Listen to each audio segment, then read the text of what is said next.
The greater thing than creating peace in a rainstorm is to create peace in your fighting families, peace in your toxic workplaces, peace with your enemies, blessing them, praying for them, being kind to them in the face of their unkindness to you, commanding peace to the storm within ourselves. That is one of the greater things.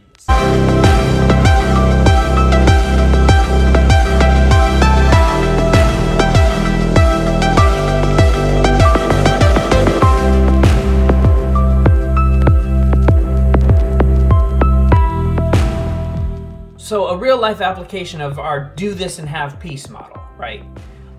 There's a real story in the Bible of a do this and have peace. And where I read it is in Mark 4, where Jesus calmed the storm. It's a do this and have peace model. Jesus models what he wants us to do. Let's look at it. I'm going to read you the verses real quick because I think it's cool. So it says, on the same day when evening had come, he said to them, let us cross over to the other side. And when they had left the multitude, took him along, Jesus, in the boat as he was. And other little boats were with them, and a great windstorm arose, and the waves beat into the boat, so that the waves were so high it was going into the boat, and the boat was filling. I'm giving you my extra little stuff in here so you can kind of stay with me, because when people read the Bible, it gets kind of dead, and I'm not trying to do that. So anyway, he was in the stern, Jesus, he was asleep on a pillow, and they woke up and they said to him, Teacher, do you not care that we are perishing? Because again, boat's filling, they're freaking out, they think they're going to die. And they're like, Jesus is napping. He's none concerned with all of this. And so then Jesus got up and he rebuked the wind. And he rebuked the wind. And he rebuked the wind. And he said to the sea, Peace, be still. And the wind ceased, and there was a great calm. And he said to them, Why are you so fearful? How is it that you have no faith? And they feared exceedingly, and said to one another, Who can this be that even the wind and sea obey him? So they were really impressed with Jesus in that moment, because he commanded the wind and the sea to be calm in their moment of fear, and the wind and the sea were calm. They were so impressed in that moment with Jesus, and they said, Who can this be that even the wind and sea obey him? Wow, look at the power of Jesus. And they missed the point. We were not meant to be impressed by this miracle. Jesus was not impressed with this miracle. Jesus was a little annoyed by this miracle. Here's why. Well, let me back up. So we're not supposed to be impressed with it. Jesus wasn't impressed with it. It can be impressive to people that don't know Jesus. That's why Jesus does miracles, so he can show his power to people that don't know him.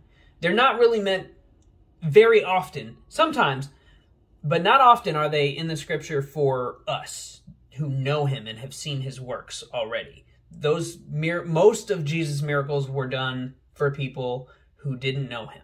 And he was demonstrating that he was the Son of God in a way that they can see. It was a sign that they were asking for that they didn't see, but we won't go into all of that. So it can be impressive to people that don't know Jesus, but it is not supposed to be impressive to us. And he didn't. Here's another thing to notice about this particular miracle. He didn't do the miracle for people who didn't know him. This one wasn't for the 5,000 people who had just come to hear him preach and were just regular lay people. He did this one for the people that were already supposed to know him, who were freaking out over something that they had no reason to freak out over because he was with them in the situation.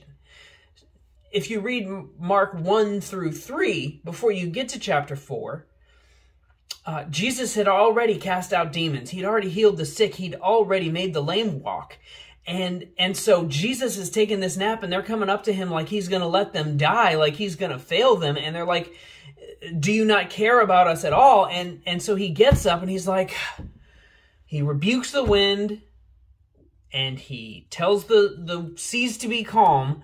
And then he's like, why are you so fearful? You just saw me make this lame man walk. You just saw me heal the sick. You just saw me cast out demons. Why in the world do you not believe that I can take care of you in this boat? In this boat. it was, I mean, they had seen his power. They'd walked in his grace. They'd received his mercy. They'd felt his love. Jesus was not impressed with this miracle, and neither are we to be impressed with this miracle, because we've seen his power.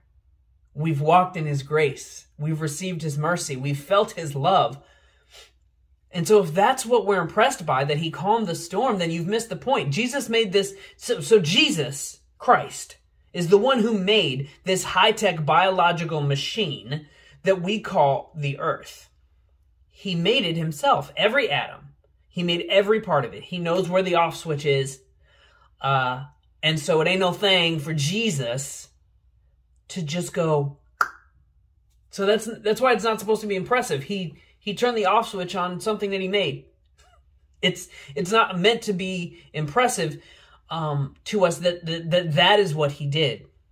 Or in that let me just put a pin in that. In that moment, it was the power of the Father through the authority of Jesus that the Father had given him. Jesus was human, so he wasn't necessarily exercising his own power in that moment. He was 100% human, 100% God in that moment, but he was acting as a human and trusting his Father to calm the storm and to get them to a safe situation.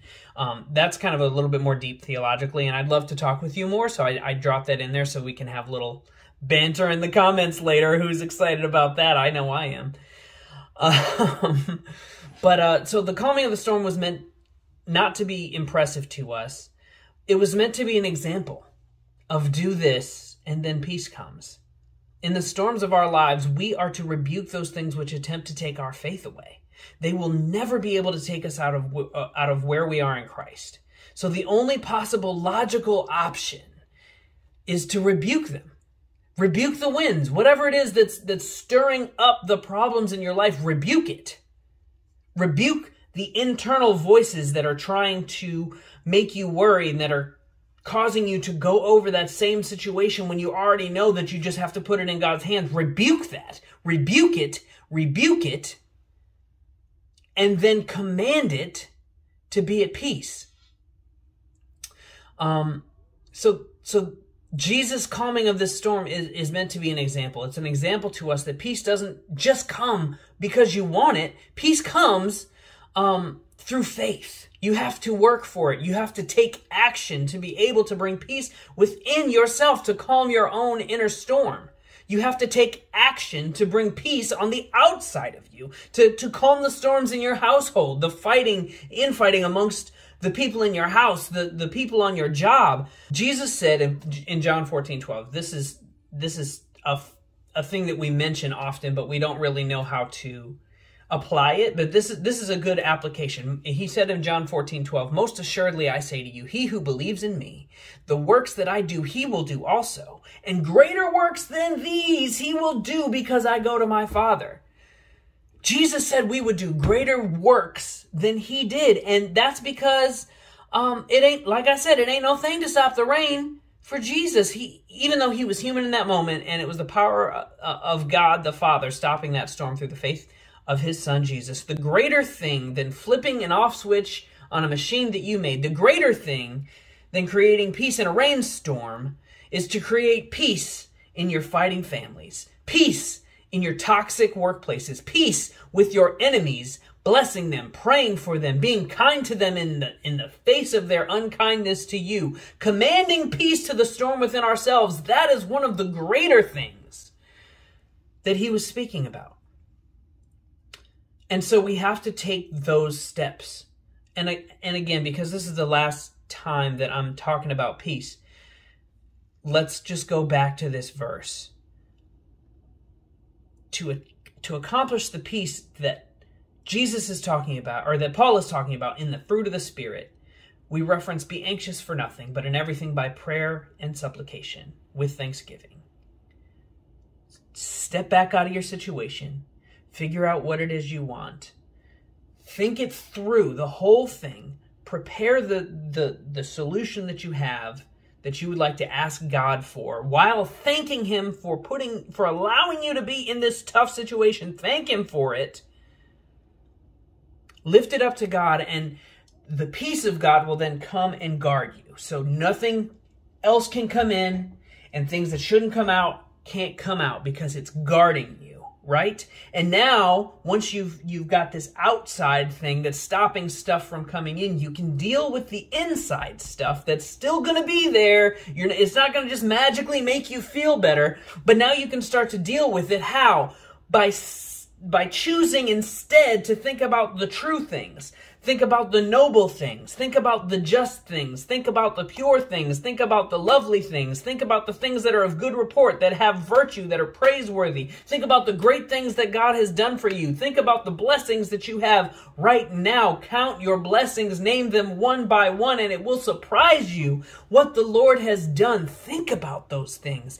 Think about all of the ways that God is able to take care of you, even if your fear comes to pass, that God still has a plan for you. That think about the time that Joseph was sent to be sold into slavery, and then he was put in prison, and then God used all of that to put him in charge of an entire nation and save his entire family, to provide for the coming of Jesus Christ many, many, many, many years later. Think about how God can use the craziest situations to turn it around, and you'll start to realize that your peace your calmness is starting to bubble up inside of you, or really more to calm inside of you and to quiet inside of you, because you have chosen not to think about all the wrong things. You've let go of your situation. You've given it to God. You believe that He's going to take care of it, and you can go to sleep. Go to sleep. Have a seat. Have a seat. You got to rebuke those winds. You got to rebuke those winds when they come up inside of you. And but what if she says this to me one more? No, have a seat. Tell it to have a seat. If she says it to you, you're going to go ahead and just let her say it, because she can't do nothing to you no way. So let her say it. And then you're going to smile at her and say something real nice, that you really want something good to happen for her. You're going to pray for her, and you're going to get her some donuts the next day. Rebuke the storm. Choose to think about things that are true, lovely, noble, pure, just, and the God of peace will not only guard your outside, but He'll be right in there with you. All right, hit me up in the comments. Let me know what you think. Let me know if I said something crazy, or if I ain't say something crazy. Remind me that I'm not talking to myself. Somebody did that last week, and it's real nice when you tell me that I'm not talking to myself, because I really feel like, I'm not talking to myself. All right, hit me up. Oh, and we'll be back next week talking about gentleness.